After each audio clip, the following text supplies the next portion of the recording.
Le jeûne du Ramadan est un des rites les plus sacrés du monde musulman. Jeûner s'est traduit en particulier par l'interdiction de manger et de boire dès l'aube au coucher du soleil et c'est pendant un mois. Le diabète est une maladie chronique pour laquelle le respect d'une alimentation équilibrée, de l'activité physique et d'un traitement médicamenteux est central dans la prise en charge médicale, sociale et psychologique des patients. Le diabète fait partie des situations pouvant permettre l'exemption des gènes, étant donné les risques associés. Malgré tout, le fait de pratiquer ou non les ramadans demeure un choix personnel. Rappelons qu'au-delà des gènes quotidiens, les ramadans entraînent une perturbation drastique des habitudes de vie, particulièrement en lien avec l'alimentation et l'horaire de sommeil. Une personne vivant avec le diabète qui décide de pratiquer les gènes du ramadan doit savoir que certaines situations pourraient l'obliger à rompre les gènes.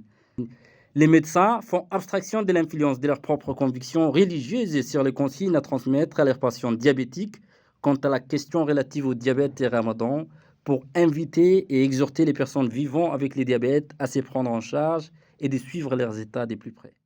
Le ramadan est une période qui peut déranger euh, la maladie diabétique. De quelle façon?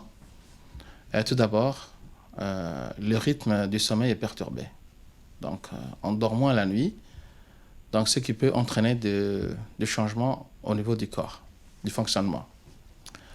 L'autre chose qui peut perturber le diabète, c'est l'alimentation de la personne diabétique.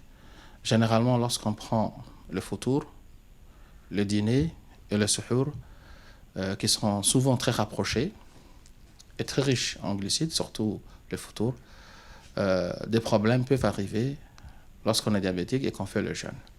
Donc les problèmes qui peuvent arriver, c'est l'hyperglycémie, donc le taux de glucose qui va monter dans le sang et qui peut entraîner des problèmes de santé. Le fait qu'on prend des médicaments et qu'on ne mange pas durant la journée, on peut également faire des hypoglycémies, c'est-à-dire le taux de sucre qui est très bas dans le sang et qui peut également engendrer des problèmes. Donc comment on doit vivre et surveiller son diabète? Tout d'abord, il faut surveiller ce qu'on mange. Nous conseillons à nos compatriotes djiboutiens de faire très attention lorsqu'on fait la rupture. Généralement, dans notre tradition, ce que nous faisons, le foutour est très riche en glucides. Les gens prennent beaucoup de dattes, beaucoup de fruits, des boissons sucrées, la crème anglaise, le mnieda. Donc tout ça fait que la glycémie peut monter très vite et très haut et reste élevée toute la journée jusqu'au lendemain et déranger la santé de la personne diabétique. Également, les repas sont rapprochés. Donc, on fait le foutour. 2-3 heures après, on prend le dîner. 2-3 heures après, on prend le suhour. Donc, ce qui fait qu'on prend 3 repas en un temps très court. Donc, ce qui peut engendrer une hyperglycémie. Donc, lorsque la personne diabétique est en hyperglycémie et que le taux de glucose dans le sang est très élevé, la personne peut ressentir la soif, la fatigue, l'amaigrissement et la soif. Donc, lorsqu'on est trop déshydraté, le sang peut devenir très visqueux et on risque de faire des thromboses. Donc, ce n'est pas bon pour la santé.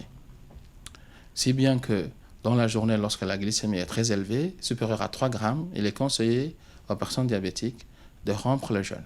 La personne diabétique peut faire une hypoglycémie qui peut se manifester par des maux de tête, des tremblements, des sueurs, un malaise, des palpitations, des vertiges, des troubles visuels, ou tout ce qu'on ne comprend pas qui peut être relié à un malaise hypoglycémique.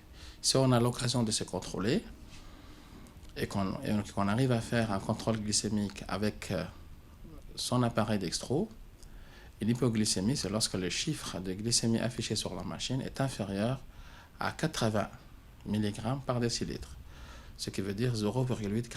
Donc là, il est conseillé de rompre le jeûne.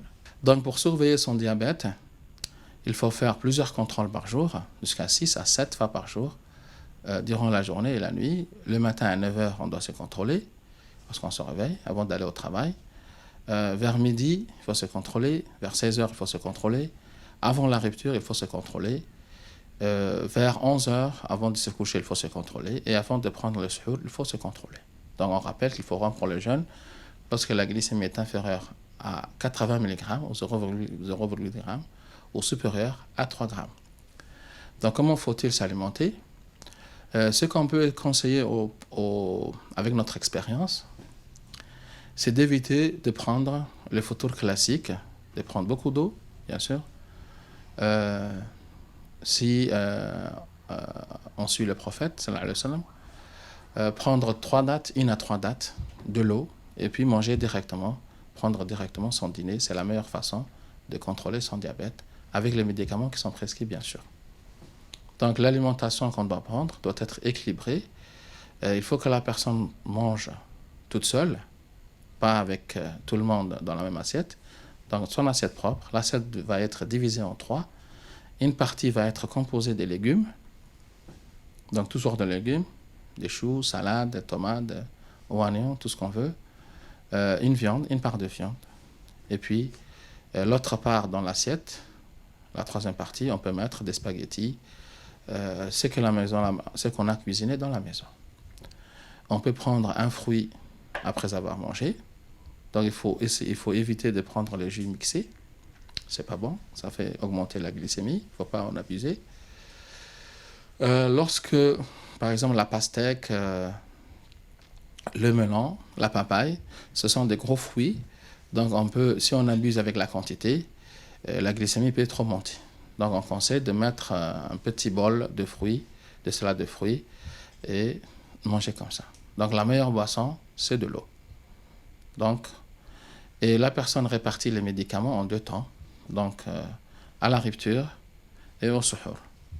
Pour ce qui est des injections, donc il est conseillé de diminuer les doses d'insuline et de voir avec son médecin de 20%, voire 30%. Et le suhour aussi, il faut diminuer un peu la dose d'insuline. Les médicaments, on les prend à 2 reprises aussi, à la rupture et au suhour. Les jeûnes du mois de Ramadan constituent un dilemme pour les patients diabétiques du fait de la complexité de la prise en charge du diabète dans la période des Ramadans et des impacts qui peuvent résulter de l'observation comme de l'absence d'observation d'hygiène. Face à ces dilemmes, les patients se doivent démiser sur l'importance qui révèle la suivi médical et par conséquent respecter aussi les préceptes religieux relatifs au rite du Ramadan pour s'éviter la répercussion négative que cela puisse avoir en cas d'une expérience négative d'hygiène.